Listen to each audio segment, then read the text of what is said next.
Mesdames et messieurs, bonjour. Aujourd'hui, nous allons parler sur le thème de la communication efficace présenté par Oxens Niali, que je suis. C'est quoi la communication? La communication, en fait, est un processus. C'est ce qui permet d'interagir entre deux personnes ou encore d'une personne avec une foule. Sans cela, nous ne pouvons pas partager nos connaissances et notre expérience avec ce qui soit en dehors de nous-mêmes. Donc, ce que nous pensons, nous devons avoir la capacité de le communiquer avec tout ce qui nous entoure. C'est ce qu'on appelle la communication. Les formes de communication courantes comprennent la parole, l'écriture, le geste, le toucher et la diffusion pour les médias. Dans le processus de la communication, qu'est-ce qu'il faut savoir? Par rapport au tableau que nous avons en face de nous, nous avons ce qu'on appelle en jaune ici le messager. Le messager ou encore l'expéditeur. C'est celui qui donne le message, c'est celui qui commence par parler et les autres reçoivent. Ceux qui reçoivent sont ici, ça peut être une personne, ça peut être un groupe de personnes et au milieu, nous avons la flèche, on parle du moyen. Le moyen, ça peut être soit du face-to-face, c'est-à-dire que ça va être juste la force vocale que vous avez à communiquer ou encore par rapport aux yeux, donc le visuel, c'est le moyen. Ça peut être, si vous êtes à distance, à travers un téléphone, ça peut être à travers un écran pendant une formation ou un séminaire en ligne. Donc ça peut être via un téléphone, ça peut être via un ordinateur personnel. Voilà, ça c'est le moyen. Et ensuite, nous avons le feedback. Le feedback, c'est un processus qui est là pour confirmer que la communication est de qualité. Donc, nous allons parler de la communication efficace, qui est le thème de notre titre. Donc, dans la communication efficace, il faudrait qu'il y ait l'expéditeur qui, pour envoyer le message, va faire ce qu'on appelle l'encodage. L'encodage, ça veut dire tout simplement, va utiliser son cerveau pour réfléchir comment il va articuler les mots afin de parler. Et au milieu, nous avons le moyen qui peut être l'air, les yeux, qui peut être un téléphone, le PC. Et après, nous avons le receveur, celui qui reçoit l'auditoire, ceux qui reçoivent. Et eux doivent interpréter. Il se peut que vous avez parlé en anglais, que eux, ils sont des francophones. Donc, ils doivent interpréter, lire et puis chercher à comprendre ce que vous êtes en train de parler. Entre-temps, donc c'est ce qu'on appelle le décodage. Et après, l'expéditeur, pour vous montrer, ou pour vous prouver qu'il vous a compris, doit réagir. Lui aussi expédie ce qu'on appelle un feedback. Et ce feedback-là, ça peut être juste par un signe, ça peut être juste par un mot, ça peut être juste par comment on peut dire, une réaction, une réaction vous rassurant qu'il a compris ce que vous êtes en train de passer comme message. Dans la communication efficace, il y a quelques points dont nous allons développer: la signification et la définition, l'utilisation d'une communication efficace, donc dans quel domaine on va utiliser la communication efficace, les 7 C de la communication efficace, donc les lois. Nous avons le fait sur la communication efficace. Sur la signification et la définition, le sens même. Une communication efficace est un processus à double sens. Donc, ça veut dire tout simplement que vous parlez, mais la personne qui vous reçoit aussi va parler pour vous prouver qu'il est avec vous, pour vous prouver qu'elle est avec vous et qu'elle vous reçoit correctement. Il est important de connaître la psychologie de la personne avec laquelle vous interagissez pour que la communication soit efficace. Donc, il faut avoir l'état psychologique. Ça veut dire que si la personne n'est pas dans son assiette, ça ne sert pas d'entreprendre à ce moment une communication parce qu'elle ne sera pas efficace. Et le but du jeu ici, dans notre cours, c'est de voir dans quelles conditions nous pouvons entreprendre une communication qui puisse avoir des fruits, qui puisse donner des fruits positifs. Et pour ce fait, il faudrait que vous-même et celui avec qui vous parlez ou l'auditoire avec qui vous échangez doivent être déjà ouvertes et disposées à pouvoir vous recevoir. Pour que la communication soit efficace, il est nécessaire de connaître la circonstance de l'entité de comptage. L'entité de comptage, c'est celui qui va faire le décodage, donc c'est le récepteur. Une communication efficace englobe tous les aspects du langage visuel, auditif, donc ça veut dire que le visuel, ce que vous voyez de la personne, comment il se tient, auditif, ce que vous entendez de lui, et kinesthésique, donc ça c'est dans le toucher, afin d'attirer l'auditoire. Définition. Une communication efficace est une communication qui produit du résultat souhaité et souhaitable. Ça veut dire que lorsque vous venez pour communiquer avec votre auditoire ou avec votre personne, vous avez un objectif derrière. Il faudrait que cet objectif soit atteint ou proche de l'atteindre. C'est ce qu'on veut dire. Usage d'une communication efficace. Donc, à quel moment on va parler de communication efficace? La communication efficace aide à comprendre une personne ou une situation. Donc, c'est à ce moment que je vais utiliser une communication efficace parce que je veux faire comprendre un point, un séminaire. Je veux parler de mon opportunité d'affaires. Il faudrait que j'utilise la communication efficace pour que les gens me comprennent. Et pour que les gens me comprennent, il faut qu'ils soient disposés. Cela nous permet de résoudre les différences, d'établir la confiance et le respect dans l'organisation. Parce qu'on le fait bien.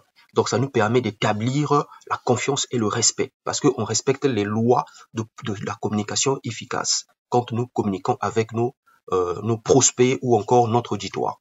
Parfois, notre message est mal compris ou nous comprenons mal le message reçu. Une communication efficace nous aide donc à résoudre ce genre de problème avec le point de vue des deux. Voilà. Une communication efficace nous aide à bien communiquer avec les enfants, avec le conjoint, avec le patron, avec les collègues, etc., etc. Ça veut dire que ça ne concerne pas seulement que le monde des affaires, mais ça concerne tous les domaines. Même à la maison, vous devez utiliser une communication efficace lorsque vous voulez que votre message soit vraiment compris de tous. Mais dans la communication efficace, il y a aussi des points qu'il ne faut pas oublier. Parmi lesquels nous avons les sept lois que doivent respecter une communication efficace. Nous avons la complétude, la concision, la considération, la clarté, être concret, et la courtoisie et l'exactitude dans ce que vous dites. Donc, nous allons les développer. Qu'est-ce qu'on entend par la complétude? La complétude, c'est être concis, c'est-à-dire que votre message doit être complet pour une communication efficace. L'expéditeur doit tenir compte, vous, le messager, doit tenir compte de l'état d'esprit du destinataire et transmettre le message en conséquence. Donc, vous, quand vous communiquez à quelqu'un une information, vous devez faire attention à son état d'esprit, vous devez faire attention à son statut social, parce que tout ça, c'est important. Il y a le statut social, il y a son état d'esprit, il y a sa manière de se tenir pour ce jour-là. Est-ce qu'il est avec vous ou est-ce qu'il est déconnecté? Tous ces points-là, c'est important pour une communication efficace. Et vous, par rapport à la première loi de la communication, c'est de vous arranger à adapter votre langage à la circonstance et avoir un message complet. La concision, c'est le fait que vous devez être précis dans ce que vous dites. Vous transmettez avec le moins de mots possible, mais tout en étant, comment je peux dire, avec le moins de mots possible, mais tout en étant précis dans ce que vous dites. C'est ce qu'on appelle la concision. Nous avons la considération. La considération, c'est le fait de prendre en compte l'audience, donc son état d'esprit, son point de vue, son retour. Donc, ce qu'on appelle l'arrière-plan, c'est ce qu'il vous ressort. Est-ce que par rapport à votre façon de communiquer, est-ce que vous sentez que les gens sont avec vous ou les gens sont désintéressés? Si les gens sont désintéressés, il faut déjà changer de stratégie. Ça veut dire que vous allez dans le mauvais sens. Même si vous pensez que vous êtes en train de dire ce qu'il faut, mais si les gens sont désintéressés, alors là, il faut s'arrêter. Pas s'arrêter, mais il faut changer automatiquement de stratégie afin de récupérer l'auditoire, afin qu'il soit toujours connecté à vous. Voilà. Donc, la prise en compte garantit que le respect soit du public, le respect de soi du public est maintenu et que ses émotions ne sont pas affectées. Voilà. Donc, c'est ce qu'on appelle la considération dans la communication. La clarté implique de souligner un but ou un objectif à la fois, plutôt que d'essayer de s'éloigner de la piste. Donc là, la clarté, on vous demande que quand vous communiquez, vous devez éviter d'aller dans tous les sens. Vous devez éviter de prendre des exemples qui vont éparpiller les gens, qui vont tout simplement les distraire. Est-ce que vous comprenez? La clarté aide à comprendre le message facilement. Donc, vous devez rester vraiment dans le domaine dans lequel vous êtes en train de communiquer sans chercher à aller trop dans tous les sens. La clarté complète les pensées et les idées, améliore la signification du message. Être concret. Donc, une communication concrète implique d'être particulier et clair, plutôt d'être flou et général. Voilà. Donc, concret, c'est de ça dont on a parlé tout à l'heure. C'est-à-dire que vous vous arrangez que le message ne soit pas trop long, il doit être précis et les exemples doivent être vraiment du terre à terre et plus principalement dans le même domaine pour que les gens comprennent mieux. C'est mieux. évitez trop de communiquer sur du général. Parce que quand vous communiquez trop sur du général, la personne aussi a sa manière de décoder votre message et il se peut qu'il soit perdu dans son décodage parce qu'il pensera à autre chose alors que vous avez voulu lui passer un message sur une autre chose. Donc, très important. Une communication concrète montre un bon niveau de confiance. Des informations concrètes aident à renforcer la réputation de l'organisation. Voilà. La courtoisie, c'est le respect. La politesse, c'est la générosité, l'enthousiasme et la confiance que vous allez faire naître dans l'auditoire par rapport à votre façon de les prendre, par rapport à votre façon de réagir avec eux. Et voilà, c'est en gros cette qualité que vous devez avoir lorsque vous êtes un séminariste, lorsque vous êtes une personne qui veut communiquer de façon efficace avec les autres, vous devez avoir de la courtoisie en vous. La justesse, c'est aussi ce qu'on appelait l'exactitude. Donc ici, la justesse, c'est pas tellement être juste, mais c'est donner des informations justes. Ok? Donner des informations justes. Donc vous devez être exact. Vous devez faire en sorte que votre communication puise sa source vers des supports qui sont avérés, des supports officiels, des supports qui ont qui sont prouvés. Est-ce que qui sont prouvés que c'est vrai. Voilà. Donc, ne donnez pas des informations farfelues parce que vous avez l'impression que vous avez affaire à des gens qui ne sont pas intelligentes et que vous vous permettez de mentir. Même quand vous ne connaissez pas, vous donnez des réponses comme si vous connaissez. Si vous avez affaire à des gens qui sont instruits dans la salle, ben vous êtes mal. Parce que ça vous fera perdre la face. Donc, attention, attention, évitez des erreurs. Vous devez éviter des erreurs grammaticales. Vous devez éviter des informations farfelues qui n'ont aucune source. Parce que vous pensez, voilà, on ne pense pas, mais on dit ce qui est. Et si vous ne connaissez pas, vous restez calme, vous passez à autre chose. Les types de communication. Donc, nous avons le verbal et le non-verbal. Nous allons développer, c'est quoi la communication verbale? Il fait référence à la forme de communication dans laquelle le message est transmis verbalement, donc avec le verbe, avec la bouche. Est-ce que vous comprenez? Donc, dans ce cadre, nous avons deux types de communication verbale. Nous avons l'oral et puis l'écrit. C'est ce qu'on va appeler les communications verbales. En ce qui concerne l'oral, c'est la communication qui se fait avec des mots qui sont utilisés. Cela inclut la conversation face à face. Ok, ça inclut la parole, la conversation téléphonique, vidéo, par radio, par PC pendant une vidéoconférence. Voilà, ça c'est la communication verbale. La communication est influencée par la hauteur, le volume, la vitesse et la clarté de la parole. Voilà. L'avantage de l'oral, il apporte un retour rapide parce que vous parlez en direct lors d'une conversation face à face, en lisant l'expression du visage, le langage corporel, on peut deviner s'il doit ou non avoir confiance en ce qui est dit ou non. Voilà. Donc là, c'est parce que vous êtes face à face, vous avez la facilité de comprendre, il y a l'interréaction qui se fait de façon instantanée et c'est ça l'avantage. Par contre, l'inconvénient, c'est que en étant face à face, l'utilisateur est incapable de réfléchir profondément. Donc, parfois, vous allez dire des choses, vous allez faire des erreurs. L'autre va entendre, va comprendre que vous avez commis une erreur, mais vous, parfois, vous n'allez pas vous en rendre compte parce que vous réfléchissez à une vitesse grand V entre le moment où vous parlez et le moment que vous réfléchissez. Donc, l'encodage se fait de façon beaucoup plus complexe. Et difficilement parce que vous le faites en temps réel. L'écrit. Dans la communication écrite, des signes ou des symboles écrits sont utilisés pour communiquer. Dans une communication écrite, un message peut être transmis par courrier électronique, lettres, rapports, mémos, etc., etc. Les avantages. Le message peut être édité et révisé. C'est-à-dire que vous avez le temps de réfléchir, vous avez le temps d'encoder correctement, donc de réfléchir et de développer et de mettre des expressions poussées. Est-ce que vous comprenez? Pour donner l'impression à celui qui va vous recevoir ou qui va vous lire que vous êtes quelqu'un de très instruit. C'est un peu quand on fait les lettres de motivation, c'est le cas parce qu'on fait des recherches pour écrire. Mais si vous êtes en face carrément de celui qui doit vous embaucher, l'employeur, vous allez remarquer qu'il va sentir la delta qu'il y a entre ce que vous avez écrit et ce que vous dites parce que vous avez eu le temps de réfléchir sur l'écrit. Mais par contre, lorsque vous êtes en face, en live, c'est pas pareil. Donc, c'est de ça dont il s'agit. C'est l'avantage, en fait, de l'écrit. c'est que vous avez le temps de développer. Par contre, l'inconvénient, c'est surtout les retards, étant donné que c'est pas instantané, donc c'est les retards sur les réponses. Vous écrivez aujourd'hui, vous avez une réponse demain, par exemple WhatsApp. Si vous avez un collègue qui est pas souvent connecté, quand vous l'envoyez un message, vous attendez demain pour la réponse. Donc ça, c'est un peu le défaut qu'il y a avec la communication verbale écrite. C'est le retard sur les retours d'informations. Nous avons enfin la communication non verbale, parce qu'on a le verbal et le non verbal.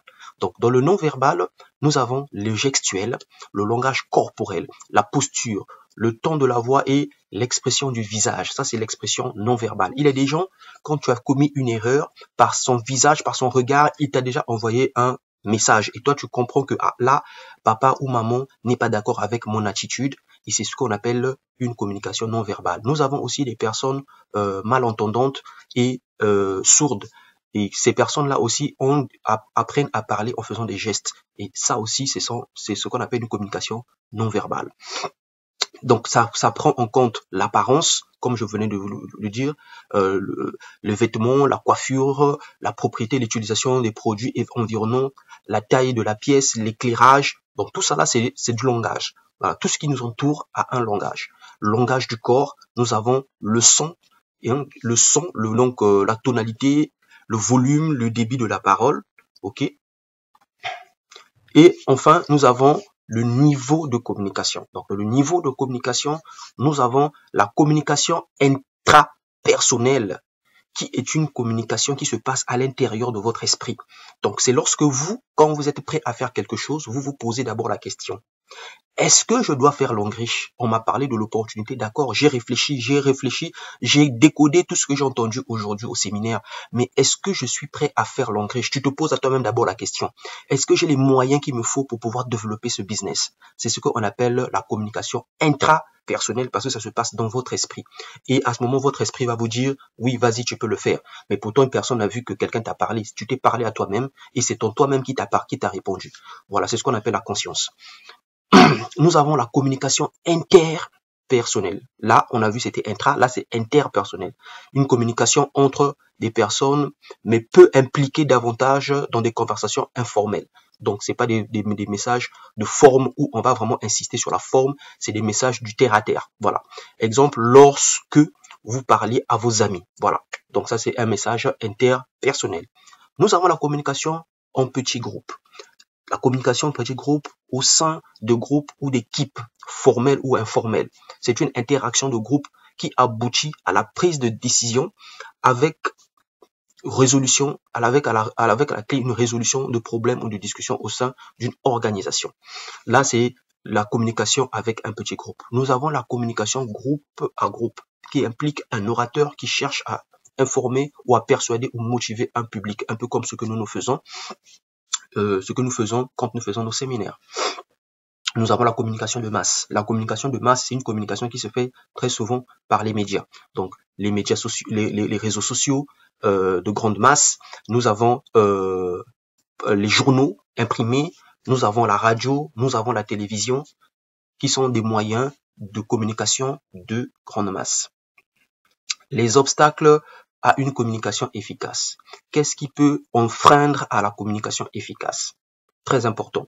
Nous avons d'abord du côté de l'encodage. L'encodage, c'est la partie de celui qui communique, qui commence à communiquer. Donc vous, le messager. Voilà, on appelle ça l'encodage. Donc la barrière de l'encodage.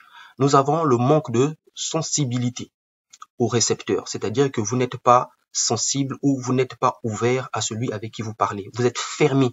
C'est comme si c'était un ennemi qui était en face de vous.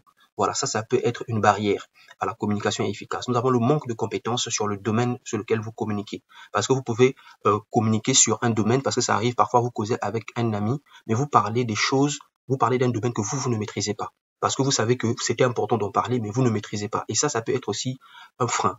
La connaissance insuffisante sur le sujet. Nous avons l'interférence émotionnelle et le manque de confiance qui peut faire que ça ne marche pas. Et nous avons la barrière de transmission. Dans la barrière de transmission, nous avons soit le téléphone, nous avons soit, comme on le disait tout à l'heure, ça peut être soit l'ordinateur ou le micro. Est-ce que vous comprenez? Là, nous avons la distraction physique, la barrière de canal. La barrière de canal, c'est soit le téléphone, le réseau Internet est mauvais. Du coup, vous avez du mal à vous comprendre. Si vous parlez sur téléphone en direct, on appelle vocal, ou encore le micro quand vous parlez à la foule. Parfois, le micro ne marche pas bien et ça brise. C'est ce qu'on appelle une barrière de canal. Nous avons des longues chaînes de communication.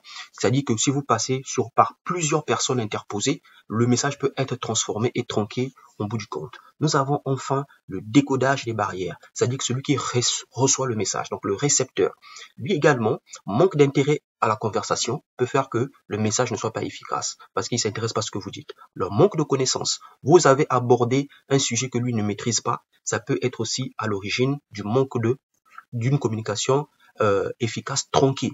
Le manque de compétences de ce dernier, la distraction émotionnelle, ok, et la surcharge d'informations. C'est-à-dire que quand vous communiquez avec lui, mais vous lui donnez tellement d'informations qu'il ne sait plus sur quoi il doit s'appuyer. Ça peut être également une barrière.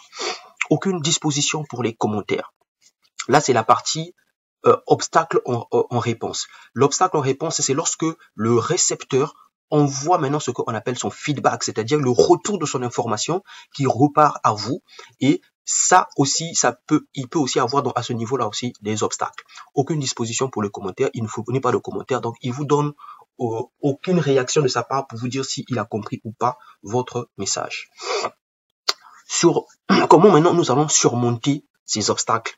On a vu tout ce qui peut faire en sorte que la communication soit tranquille, donc soit gâchée. Maintenant, qu'est-ce que nous devons faire? Il n'y a que quelques qualités efficaces et compétences en communication que vous devez développer. Connectez-vous à l'auditoire. Donc, ça dit quand vous êtes là, vous êtes avec eux, pas ailleurs. Déjà, c'est pour cette raison qu'il faut insister sur votre état d'esprit, sur votre état psychologique. Vous devez être là avec eux. Ils doivent sentir que vous êtes là. Utilisez des mots simples. Ne soyez pas trop compliqués, pas trop académique. Si vous êtes académique, ça veut dire que vous avez affaire à des doctorants, vous avez affaire à des ingénieurs, des gens qui sont très poussés. Voilà, on va adapter notre langage. C'est pour dire tout simplement que il faut adapter votre langage. Le langage du corps, le sourire, le contact, la gestuelle doit être intéressante. Vous devez montrer l'intérêt que vous avez pour les autres et être attentionné. La sensibilité culturelle. Donc, vous devez être vous devez en fait connaître votre auditoire. C'est ça qui est important parce que tout ce que vous allez faire va dépendre de tout ce que vous avez autour de vous. La vérification pour la compréhension. Vous devez toujours avoir l'habitude pendant que vous parlez avec l'auditoire de vous rassurer. Est-ce que le feedback est bon? Et vous devez toujours demander un feedback. Toujours. Parce que il ne faut pas garder une conversation sans réponse des autres. Il se peut qu'il y ait quelqu'un qui ne comprenne pas et qu'il soit perdu sur le ton. À la recherche de la participation, vous devez toujours intéresser les gens à participer pendant que vous parlez. C'est ce qu'on va appeler une conversation interactive. Et nous avons les questions efficaces. Donc les questions efficaces, c'est comme on dit, ça va un peu dans le même sens que la vérification de la compréhension. Vous pouvez également poser des questions vous-même pour que vous puissiez être sûr que les gens ont compris ou encore donner la main à l'auditoire de poser des questions afin que vous puissiez leur donner des réponses qui vont aller répondre à leurs besoins. Résumons sur ce qui a été dit. Donc vous devez également apprendre à faire des résumés donc de ce que vous avez dit, mais même eux qui vous reçoivent, quand ils reçoivent votre message, ils doivent le résumer à l'intérieur de leur esprit. Ça, c'est dans une partie dont nous allons parler dans la suite. Laissez l'expérience agir. Qu'est-ce qu'est l'écoute? Waouh! L'écoute est l'absorption de la signification des mots et de la phrase par le cerveau. L'écoute mène à la compréhension des faits et des idées. L'écoute, c'est très important. C'est l'une des qualités dans une communication efficace. C'est l'élément clé même de la communication efficace. Vous devez apprendre à écouter parce que même écouter, ça s'apprend. Les différentes étapes de l'écoute. L'audition, se concentrer sur le message et non sur la personne. Compréhension et interprétation, ça c'est ce qu'on appelle le décodage. L'analyse et l'évaluation. Répondre, ce qu'on a écrit répondant. Répondre, donc c'est répondre et ensuite se souvenir. Donc dans la réponse, c'est ce qu'on appelait le feedback. Ça c'est dans l'écoute active. La corrélation entre l'écoute et la parole. Ici, nous avons un organigramme qui nous montre comment devrons-nous nous comporter quand nous sommes en communication avec notre auditoire, ou encore nous sommes en communication avec notre auditoire, ou encore nous faisons partie de l'auditoire et qu'en face de nous, nous avons une personne, ou vous êtes à deux tout simplement en train de communiquer, c'est l'écoute doit dominer tout. L'écoute doit dominer la parole, le parler, la lecture et l'écrit. C'est ce qu'on appelle ici le listening. Le listening, c'est l'écoute. Donc, vous voyez qu'à 45% d'écoute. Et le speaking, donc le parler, c'est à 30%. Alors que, aujourd'hui, qu'est-ce que nous constatons? C'est l'inverse. Aujourd'hui, on a beaucoup plus de gens qui aiment plus parler et qui écoutent moins. Or, lorsque vous écoutez moins et que vous parlez beaucoup, vous perdez également en connaissance. Les personnes qui apprennent beaucoup et qui gagnent beaucoup en connaissance, ce sont les personnes qui ont la capacité d'écouter. Ça veut dire que vous devez développer ce qu'on appelle l'écoute active. Technique d'écoute active, nous y sommes. L'écoute active consiste à quoi? L'écoute active consiste à laisser à l'orateur le temps de parler, de dire ce qu'il a tout au fond de lui. Et par la suite, vous, à votre niveau, vous allez faire quelques étapes qu'on appelle, la première, c'est la paraphrase. La paraphrase, c'est justement répéter ce qu'il aura dit, mais sous d'autres formes, sous d'autres mots, avec d'autres mots. Vous pouvez utiliser d'autres mots, mais vous allez tout simplement répéter ce qu'il va dire, tout simplement pour le rassurer que vous l'avez bien écouté, parce que vous avez paraphrasé tout ce qu'il vous a dit. Mais pendant qu'il était en train de parler, vous le laissez parler, vous ne le coupez pas. Est-ce que vous comprenez? C'est ce qu'on appelle l'écoute active. Et vous résumez son message, vous le faites un petit point en vous disant voici ce que j'ai compris de ce que tu m'as dit. Vous lui faites un petit résumé, ça le rassure. Ça rassure l'auditoire et ça le met en confiance. Ça lui démontre que vous êtes avec lui et que vous êtes connecté à lui.